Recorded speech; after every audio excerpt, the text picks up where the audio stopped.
오늘 창세기 3장 전체의 내용을 한마디로 말씀드리자면 복음의 축복이라고 말씀드릴 수 있겠는데요. 성경 66권 가운데 가장 중요하게 생각되는 그 말씀이 창세기 3장이라고 저는 봅니다. 창세기 3장에 대해서 바르게 이해하지 못하면 어떤 면에서는 성경 66권도 또 바르게 깨달을 수가 없고 그냥 내가 편한 대로 생각하겠죠. 성경 말씀도. 그 기도응답도 제대로 받을 수 없고 당연히 전도가 되지도 않겠죠. 또 성령의 인도를 받기도 어려울 겁니다. 창세기 3장을 정말 복음적으로 잘 이해하고 깨달으면 신앙생활에 승리하게 됩니다. 그렇지 않다면 그냥 종교생활하는 차원으로 끝나겠죠. 그래서 창세기 3장을 바르게 우리가 알게 되면 기도응답도 되고 또 당연히 현장에서 이 복음의 축복을 누리고 전하는 그런 인생이 될 겁니다. 사실은 성경 66권이 창세기 3장의 내용을 통해서 해석이 될 수가 있습니다. 창세기 3장에는 창세기 3장 15절이 정말 가장 중요한 하나님이 처음 하나님을 떠난 인간에게 복음에 대한 답을 주었다는 것을 아마 깨닫게 될 겁니다. 자, 그래서 오늘 좀 본론의 내용을 보면 먼저 창세기 3장 1절부터 6절에 오늘 읽었는데요. 3장 15절에 보면 내가 너로 여자와 원수가 되게 하고 내 후손도 여자의 후손과 원수가 되게 하리니 여자의 후손은 내 머리를 상하게 할 것이요 너는 그의 발꿈치를 상하게 할 것이니라 하시고 이렇게 말씀하고 있는데 뱀 속에 들어가서 속였던 사단에게 저주하는 그 내용 중에 여자의 후손이 오면 뱀의 머리를 내 머리를 상하게 할 것이다. 이렇게 말씀하고 있고 너는 그의 발꿈치를 상하게 할 것이다. 아무리 마귀 세력이 역사해도 발꿈치를 무는 정도다. 예수님에게는. 그러나 예수님께서 이 땅에 오시면 그 여자의 후손은 예수님을 말하거든요. 이따가 좀 설명을 자세히 드려보겠습니다. 오늘 창세기 3장 1절부터 6절에 보면 인간이 하나님을 떠나는 모습이 기록되어져 있습니다. 1절에 보면 뱀 속에 배후에 역사하는 사단의 어떤 그 내용이 나오는데 창세기 1장 31절에 보면 하나님이 그 지으신 모든 것을 보시기에 심히 좋았더라 이렇게 말씀하고 있습니다. 그런데 이 사단이 뱀을 통해서 역사했기 때문에 뱀이 사단이 아니죠. 뱀이 간교하다 이런 표현을 했는데요. 이 뱀 속에 들어가서 역사했던 사단의 목적은 인간이 하나님을 떠나도록 하는 겁니다. 왜냐하면 인간의 창조 원리는 생명이 유지되고 하나님과 함께하는 축복을 누리는 그 원리는 영혼 가진 인간은 반드시 하나님과 함께하면서 하나님의 은혜를 힘입으면서 살아가도록 그렇게 창조되어졌죠. 마치 물고기가 물과 분리되면 생명의 근원에 문제가 오는 것처럼 하나님은 인간은 영혼을 가지고 영원한 하나님과 함께하도록 그 은혜를 힘입으면서 살아가도록 창조된 겁니다. 그래서 하나님을 떠난 인간은 창조의 원리, 생명이 유지되는 하나님의 창조 원리에서 벗어나게 된 거죠. 하나님은 인간과 선악과를 두고 약속의 관계에 맺어졌는데 그 선악을 알게 하는 나무의 실과를 먹지 마라. 먹는 날에는 정령 죽으리라. 하나님의 그 영원한 축복을 그 약속 안에서 유지하고 누릴 수 있도록 선택할 수 있는 자유를 줬는데 이 사단은 뱀 속에 들어가서 첫사랑 아담과 하와를 속이고 결국 선악과 약속을 어기게 만들고 하나님을 떠나도록 하나님과 완전히 분리되도록 그렇게 속이게 된 거죠. 그 결과 인간에게는 죽음이 찾아온 겁니다. 육신적으로는 살아있는 것 같지만 영적으로는 사망 안에 있는 존재가 됐죠. 죽은 존재가 된 겁니다. 영원한 생명을 잃어버리게 된 거죠. 에베소서 2장 1절에 나옵니다. 이렇게 된 상태를 성경에서는 죄, 원죄 아래서 출생하게 됐다 이렇게 표현하죠. 그렇게 죽음 안에 놓이게 된 원인은 로마서 6장 23절에도 나와 있는 것처럼 죄의 결과로 오는 사망의 문제가 오게 된 거죠. 이 사망은 영원히 죽는 죽음의 문제가 온 겁니다. 이 영원한 죽음의 형벌이 바로 하나님께서 생명을 주시고 영원한 생명의 축복을 누리도록 하나님과 함께하는 축복을 누리도록 창조한 인간에게 저주와 재앙으로 다가오게 된 거죠. 그런데 이 모든 원인 제공은 이 죄를 가져다 준 속이도록 속인 장본인이 바로 사단입니다. 그래서 인생은 절대로 중간지대가 없어요. 하나님의 자녀로 사느냐 아니면 사단에게 속아서 사단에게 속한 그런 자녀로 사느냐, 성령의 인도를 받느냐 아니면 사단에게 붙들려 있느냐. 하나님과 성령 하나님과 사단은 동격이 아니라 피조물인데 타락한 존재죠. 사단은 영적으로 역사하는 힘이 있기 때문에 불신자들에게는 힘을 가지고 역사하죠. 그래서 우리는 이 사단 그리고 귀신에 대해서도 많이 듣고 알아야 되는데 성경에서 말하고 있는 내용을 알면 됩니다. 왜냐하면 이 사단은 우리와 대적 관계에 있기 때문에 그래요. 도와주거나 섬기거나 비는 존재가 아니라 대적 관계에 있기 때문에 그렇습니다. 에스겔서 28장 11절부터 19절에 보면 이 하나님을 떠나기 전에 하나님께 대항하기 전에 이 영적 존재인 사단이 된 이 존재는 루시엘, 하나님 앞에 빛된 존재로 창조되어졌는데 완전하게 창조됐다 이런 표현이 나오고요. 또 지혜가 있고 온갖 보석이 예비되어졌다. 또 소고와 비파가 예비되어져서 하나님 앞에 찬양을 담당했던 존재죠. 천사였습니다. 천사. 천사 장의 신분이었죠. 그런데 하나님께 대항하는 그런 선택을 했고 하나님의 그 영광스러운 자리를 탐했죠. 피조물 주제에. 그래서 불의가 드러나는 천사가 된 겁니다. 범죄에서 타락하게 되고 교만한 천사가 되어졌다. 지혜가 더러워졌다. 이런 표현이 나옵니다. 그래서 이사야서 14장 13절부터 14절에 보면 하나님을 대적했고 타락한 내용이요. 계시록 12장 7절부터 12절에 보면 하늘에서 쫓겨났습니다. 그래서 공중권세 잡은 자다. 이 세상에서 세상의 권세를 배경으로 거짓 왕노릇하는 그런 존재가 된 거죠.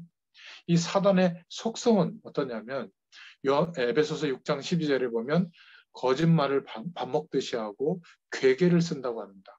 요한복음 8장 44절에 거짓말장이 간교하다 이런 표현이 나오는데요. 그래서 사단은 우리의 약점을 잘 압니다. 그리고 간교합니다. 사단은 결국 하나님의 말씀을 복음을 가리우고 그냥 율법적으로만 깨닫도록 해서 접근합니다. 여기에 하와가 넘어간 거죠. 하나님이 동산 나무의 모든 실과를 먹지 말라고 하더냐 이렇게 질문한 겁니다. 하나님 뭐라고 했죠? 다 먹을 수 있으나 선악과만 먹지 마라. 이렇게 약속을 한 건데 하나님의 말씀을 가지고 아주 교묘하게 복음적인 말씀을 모르면 율법적으로 딱 걸리도록. 그래서 하와가 뭐라고 얘기했냐면 아니 선악과 먹지 말라고 했는데 그러니까 어떻게 얘기하죠?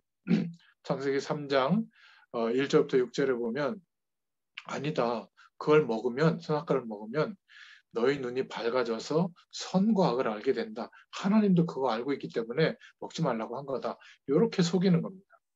그러니까 하나님과 함께하는 영원한 축복을 누리는 그 배경 속에 있으면서도 그렇게 사단이 속이니까 생각이 달라지게 되고 보는 시각이 달라지는 거죠.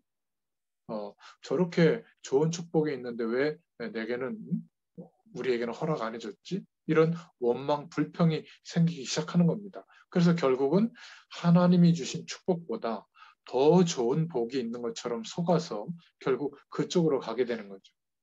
하나님의 말씀을 맞다, 틀리다 이런 율법의 기준으로만 붙잡으면 원망하게 되고 염려하게 되고 비판하게 되고 비난하게 되고 정죄와 불평과 불만을 하게 됩니다.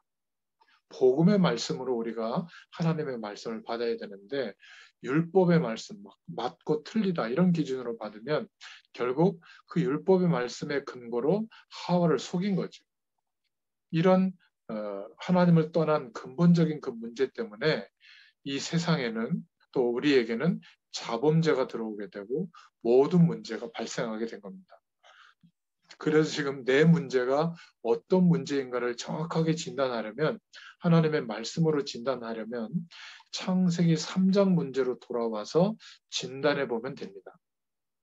돈 문제가 아니고 건강의 문제가 아니고 사람 간의 문제가 아니고 그거는 우리가 지금 익히 보이는 눈에 보이는 문제죠. 그런데 심각한 문제는 뭐냐면 그 어려운 문제를 틈타고 마귀의 세력이 사단의 세력이 내 마음과 생각을 붙드는 게 문제입니다.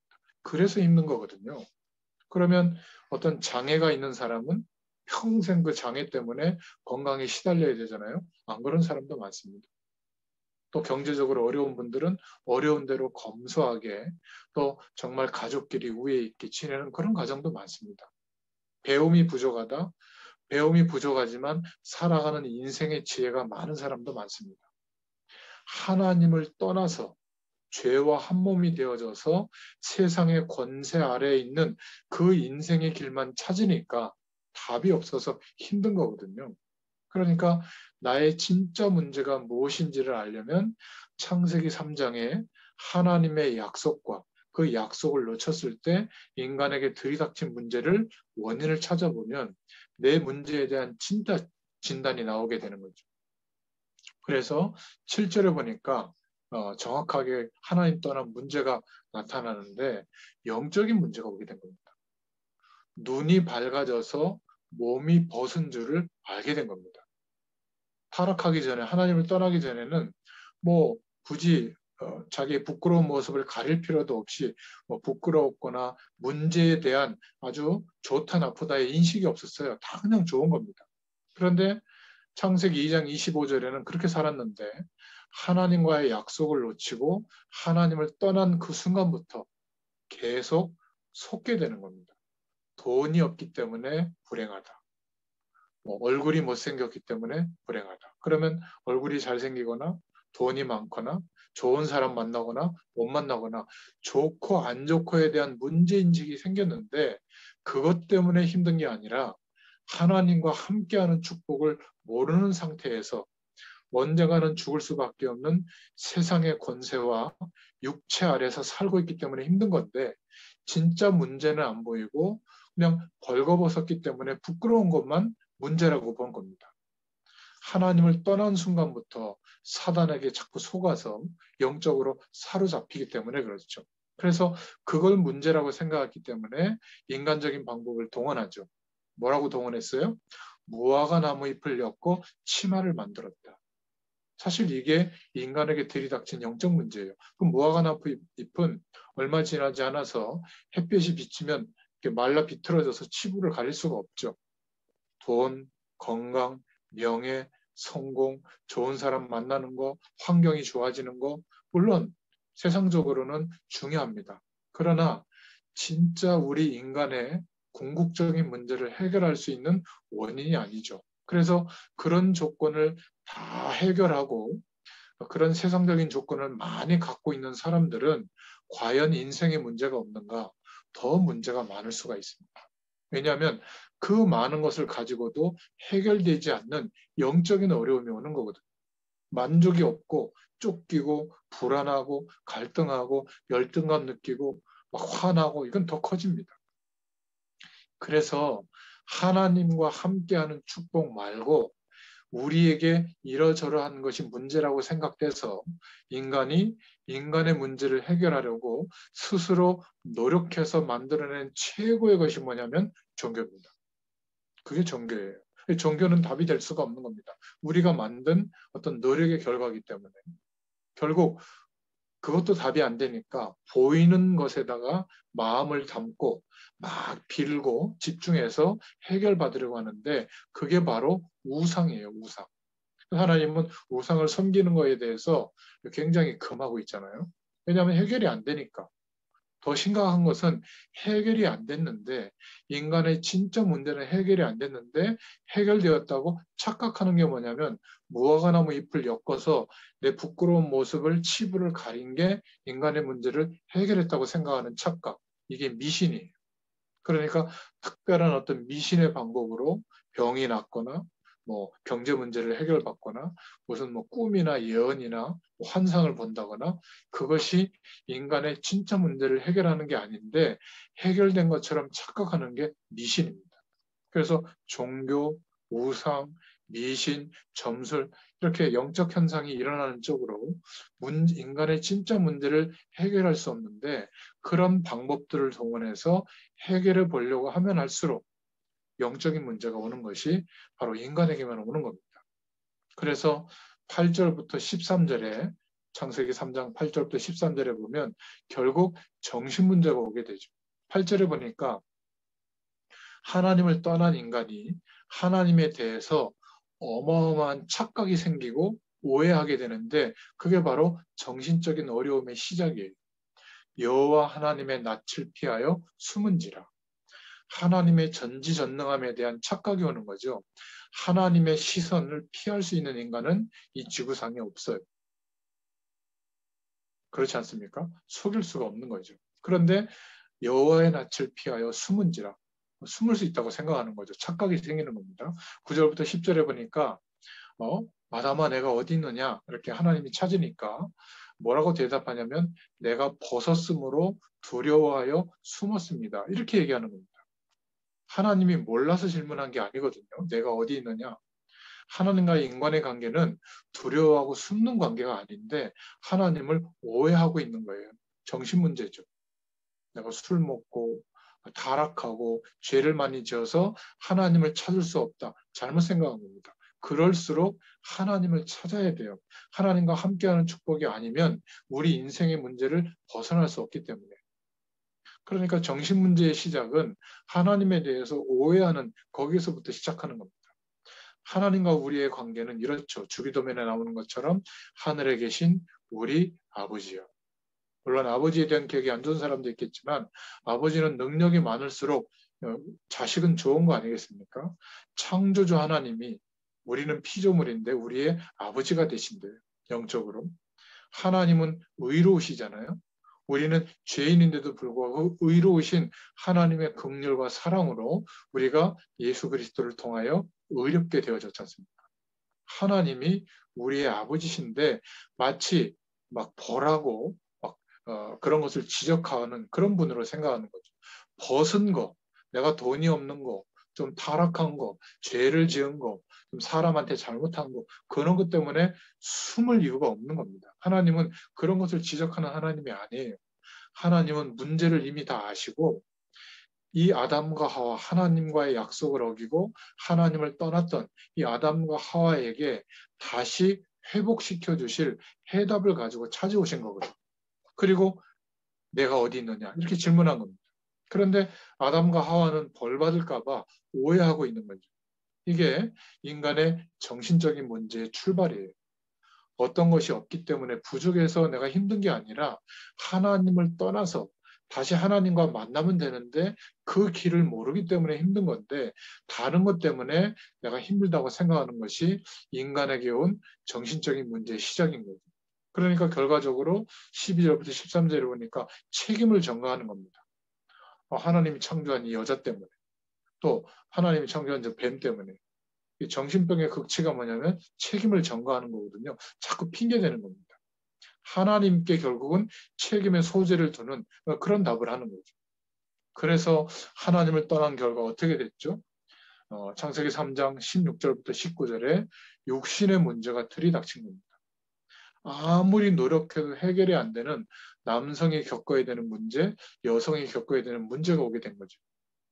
여성에게는 남자를 사모하게 될 것인데 지배를 받게 되고 그리고 자녀를 낳는 수고와 고통이 계속 더해진다. 이것은 하나님을 만나고 생명이 회복되어지는 그 안에서는 축복의 조건으로 바뀌는데 아직 하나님을 만나지 못하는 생명을 잃어버리고 죄와 사망의 법 안에서 사는 여성의 인생은 너무너무 심각한 어려움이죠. 일평생 뭔가 이성 간의 사랑을 얻으려고 노력하는 그러나 채워지지 않는 또 결혼해서 자녀를 낳기까지 얼마나 고통스럽습니까? 자녀를 낳는 고통, 낳고 끝납니까? 키우는 고통. 그런데 거기에 아무리 노력을 기울여도 내 인생에 답이 안 돼요. 왜냐하면 그것 때문에 만족하는 사람이 아니라 예수 그리스도를 통해서 하나님과 함께하는 축복을 누릴 때 여성의 인생은 만족이 찾아오거든요. 그러니까 사람 관계에서 오는 고통, 또 남성에게는 아무리 수고해도 겨우 밥 한 그릇 땀을 흘려야 먹습니다. 아무리 수고해도 그 일 때문에 행복이 안 오는데 전부 일에 매진하고 있죠. 그리고 아무리 노력해도 환경이 복을 못 받습니다. 하나님 만나기 전에는. 그러나 그리스도로 하나님과 함께하는 축복이 회복되어지면 환경 때문에 남성의 인생이 겪는 그 수많은 고통이 해결되는 줄로 믿습니다. 그런데 거꾸로 모든 남자가 나를 사랑하고 자녀가 잘 되고 내가 일에 대한 성공에 막 매진하고 열심히 노력하고 그것이 답이 아닌데 그쪽으로 가도록 자꾸 사단이 속이는 겁니다. 거꾸로 메시지를 주는 거죠. 거기에는 답이 없다. 하나님을 만나야 된다. 이 답을 주시려고 육신의 문제가 오도록 하나님이 저주하신 내용인데 결국 죽는 존재가 된 거죠. 육신적인 죽음의 고통이 찾아오는 그런 존재가 됐는데 아니라고 자꾸 속이는 겁니다. 그래서 하나님께서는 해결 방법을 주시려고 22절부터 24절에 읽어보면 오늘 창세기 3장에 이 아담과 하와를 에덴 동산에서 내어쫓습니다. 왜냐하면 에덴 동산에는 생명나무 실과가 있었던 것 같아요. 그 생명나무 실과를 먹으면 영원한 영적인 존재가 되는 거죠. 죽지 않는 존재. 그러면 사단처럼 하나님께 대항했다가 쫓겨난 천사들처럼 귀신의 세력처럼 영원히 구원의 축복을 누릴 수가 없기 때문에 생명나무 실과를 먹지 못하도록 에덴에서 내어 쫓고 못 들어오도록 천사들을 동원해서 가로막습니다. 왜냐하면 이 약속, 하나님과의 약속한 인간이 하나님과의 약속을 어겼기 때문에 하나님은 말씀을 번복하실 수가 없어요. 반드시 죽어야 되는 겁니다. 죄의 결과로.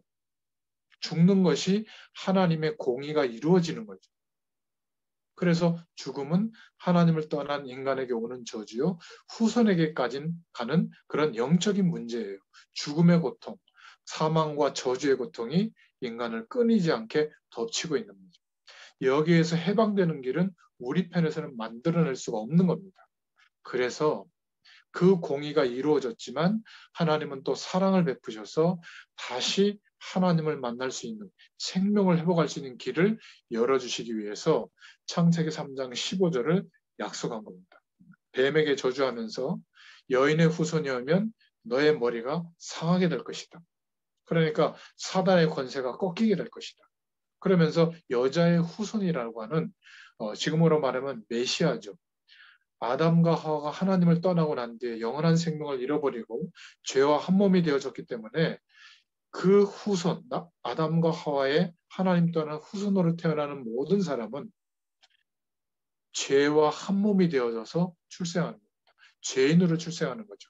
영원한 생명을 잃어버린 상태로 육신이 되어 출생하는 겁니다. 그래서 그 인간의 노력으로는 영원한 생명을 회복할 수 있는 길을 만들어낼 수가 없기 때문에 하나님께서 말씀이 육신이 되어 아들의 격으로 남자의 죄를 지은 남자의 후손이 아니라 그런 생물학적 방법이 아니라 여자의 후손으로 오시는 그리스도의 일을 하실 예수님으로 이 땅에 오실 것을 약속한 겁니다. 죄와 관련이 없이 남자의 씨를 받고 태어나는 죄의 후손이 아니라 동정녀 마리아에게 나시고 성령으로 잉태되어져서 출생하시는 방법으로 오시는 그분만이 그리스도의 일을 이루실 구원자가 되시는 거죠. 그래서 여자의 후손이 오면 뱀의 머리가 상하게 된다. 이것이 어마어마한 복음의 핵심되는 내용인 겁니다. 이 문제는 에덴 동산의 문제일 뿐만이 아니라 우리가 살고 있는 현실의 문제고 하나님을 떠난 모든 인간의 문제죠. 또 교회는 다니지만 이 복음을 모르고 그냥 종교 생활하고는 하고 있는 신자의 문제이기도 합니다. 왜냐하면 하나님을 아직 만나지 못했다면 종교 속에 있는 그냥 신자의 이름표만 달고 있는 사람이지 거듭난 하나님의 자녀는 아직 아니거든요. 또 예수님을 그리스도로 믿고 하나님의 자녀가 됐다고 할지라도 원죄는 해결됐지만 자범죄를 또 짓기 때문에 우리는 예수 그리스도의 이름을 붙들고 항상 대속의 은혜 속에서 하나님이 함께 하시는 축복을 누려야 될 줄로 믿습니다. 인간은 죄의 문제를 스스로 해결할 수가 없어요. 그리고 세상의 권세를 넘어설 수가 없습니다. 그리고 인간은 절대로 사단보다 뛰어나지 않습니다. 하나님을 떠난 인간은 사단에게 예속돼 있죠. 그래서 하나님이 해결책을 우리 편에 없기 때문에 해결책을 가지시고 우리에게 찾아오신 겁니다. 창세기 3장 15절에 남자의 후손, 원죄를 안고 태어나는 그 후손이 아니라 여자의 후손으로 오신 겁니다. 누가요? 하나님 자신이 말씀이 육신이 되어 성자 예수님으로 이 땅에 오신 거죠. 그래서 이사야서 7장 14절에는 처녀가 잉태 아들을 낳을 것인데 그 이름을 임마누엘이라 하라. 임마누엘의 뜻은 하나님이 우리와 함께 하신다는 뜻이거든요. 즉 예수님이 이 땅에 말씀이 육신이 되어 오셔서 십자가에서 죽으시고 부활하심으로 하나님과 함께하는 축복의 길이 열려지게 된 겁니다. 이 인간의 근본적인 문제는 하나님만이 해결할 수 있는 것이죠. 그래서 하나님이 오셔서 죽으시고 부활하심으로 우리 인생과 세상의 문제를 해결하신 겁니다. 그래서 성경에는 죄의 결론, 삭은 사망이라고 말하고 있는데 레위기서 17장 11절에도 피 흘림이 없으면 사함이 없다. 그래서 구약시대의 모든 예배는 번제를 드리겠습니다. 나 대신 누군가 죽는, 사람이 죽을 수는 없으니까 정결한 짐승이 대신 나 대신 죽는 그 짐승의 몸을 가르고 각을 떠서 내장은 빼내고 피는 제단에 뿌리고 그 짐승의 사체는 태워서 연기를 피워 올리면서 내 죄를 전가했을 때 정결해진다고 하는 그런 의식을 예배하는 제사 가운데 지내게 한 겁니다. 왜 그렇죠? 영원한 대속제물이 되어주실 메시아로 오시는 그리스도의 일을 하시러 오시는 그분 예수님이 십자가에서 피 흘리시고 죽으실 것을 기념하고 기억하도록 하기 위해서. 죽음의 문제를 어떻게 해결합니까? 피 흘림으로. 그래서 예수님의 죽으심과 그 피 흘리심이 우리에게 죄를 사함받게 되는, 죄에서 해방되게 되는 그 길이 열리게 된 거예요. 예수님의 죽음에 우리가 연합되어져서 함께 죽은 영적인 결과가 우리에게 이루어지게 된 거죠. 믿는 자들에게. 죄 없는 사람은 이 땅에 없습니다. 그래서 죽어야만 죄의 문제에서 해방될 수 있는데 우리가 죽으면 구원받을 기회가 없잖아요. 그래서 영원한 대속 제물이 되어주신 겁니다. 그래서 예수님의 죽으심이 그렇게 의미가 있고 죽은 상태로 끝났으면 아무 의미가 없는데 그 예수님은 그리스도라는 증거로 하나님이라는 증거로 부활하셨죠. 그래서 우리가 예수님을 그리스도로 믿을 때 죄와 저주와 사망에 대해서는 죽은 존재가 되고 또 예수님의 부활에 연합되어져서 생명으로 거듭난 인생이 된 겁니다. 그 즉시 하나님께서 거룩한 영, 성령으로 우리 가운데 찾아오셔서 함께하는 축복의 인생이 되어진 것이죠. 히브리서 9장 22절에 그래서 피 흘림이 없은즉 사함이 없느니라. 찬송가에도 예수 십자가에 흘린 피 이렇게 피에 대한 찬송을 하는 이유가 막 흡혈귀 피를 좋아해서가 아니라 예수님의 죽으심과 부활을 기념하기 위해서 복음적인 의미로 피에 대한 예수님의 보혈에 대한 그런 찬송이 있는 겁니다. 신앙 고백이 있는 거죠. 그래서 마가복음 10장 45절에 죄를 지어서 원죄를 지은 결과로 아담과 하우에 출생한 모든 사람들은 인생들은 다 죽어야 돼요. 죄의 삭스로. 죄와 분리될 수가 없기 때문에. 죄에 대해서 죽지 않으면 죄의 값을 치르지 않으면 하나님의 구원을 입을 수가 없는데 우리 모든 사람이 죽을 만한 일을 하나님께서 이 땅에 육신으로 오셔서 그리스도로 오셔서 영은 하나님이신데 영은 우리와 같은 육체로 오셔서 십자가에서 죽으심으로 하나님이 말씀으로 명하신 선악과를 먹지 마라. 먹는 날에는 정령 죽으리라.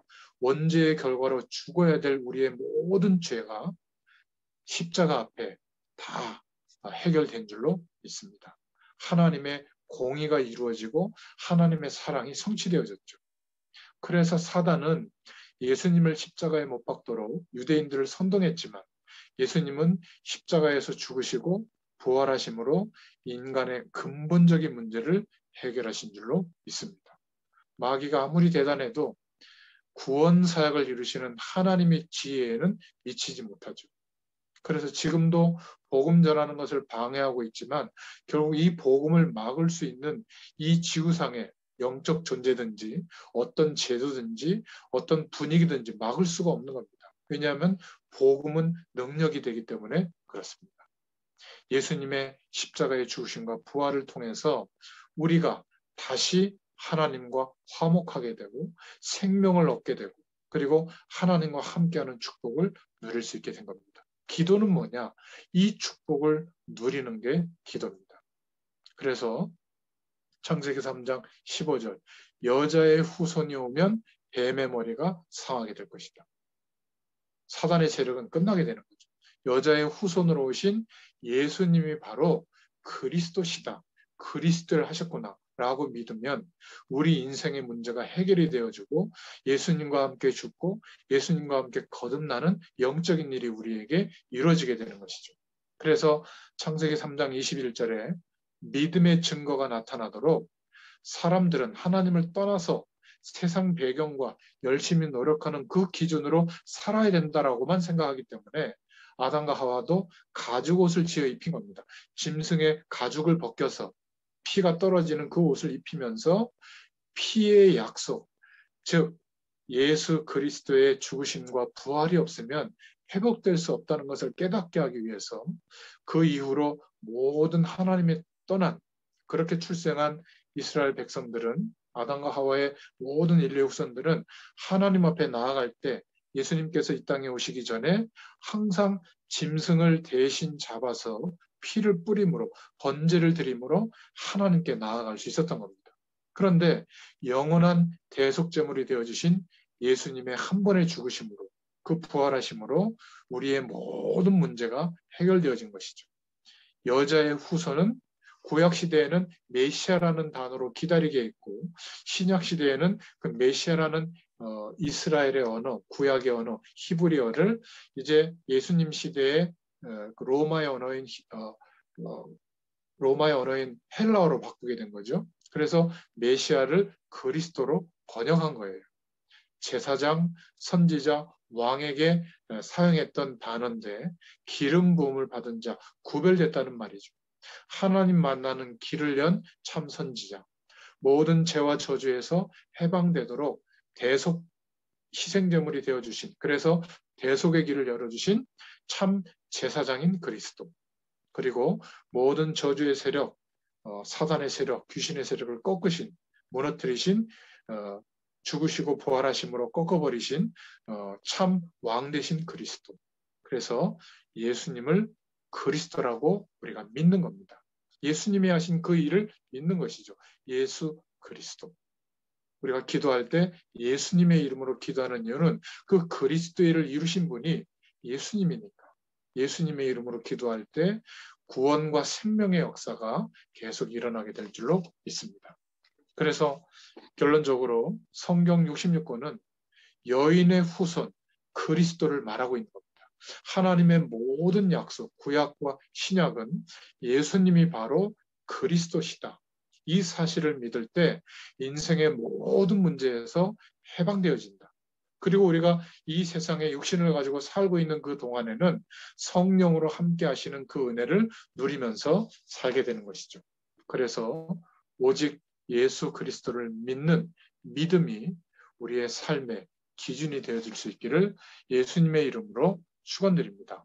오늘 창세기 3장에는 이렇게 중요한 복음의 축복이 나와 있습니다. 그런 의미로 창세기 3장을 한번 읽어보시면 굉장히 중요한 복음적인 은혜가 회복될 줄로 믿습니다. 기도하겠습니다. 하나님 참 감사합니다. 오늘도 하나님의 말씀을 통해서 우리의 열심과 노력으로 우리 인간의 문제를 해결할 수 없다는 것을 성경 말씀은 다시 한번 우리에게 말씀하고 있는 것을 깨닫게 해주셔서 감사를 드립니다. 여인의 후손으로 오신 예수님께서 그리스도의 일을 완성해 주시고 이제 우리로 하여금 그 사실을 믿어지는 은혜를 부어주셔서 예수님을 그리스도로 믿음으로 말미암아 믿고 내 마음의 구주로 영접함으로 말미암아 하나님의 자녀가 되게 해주셔서 감사합니다. 이 생명의 축복을 우리가 매일매일 체험하고 누릴 수 있도록 복음의 능력으로 역사하여 주시옵소서. 모든 저주의 배경이 무너지게 하시고 모든 세상의 권세에서 해방되어 이제 하늘보좌의 축복으로 세상 속에서 승리하는 삶을 증거하는 삶을 살게 되도록 역사하여 주옵소서. 예수님의 이름으로 감사하며 기도드렸습니다. 아멘. 감사합니다.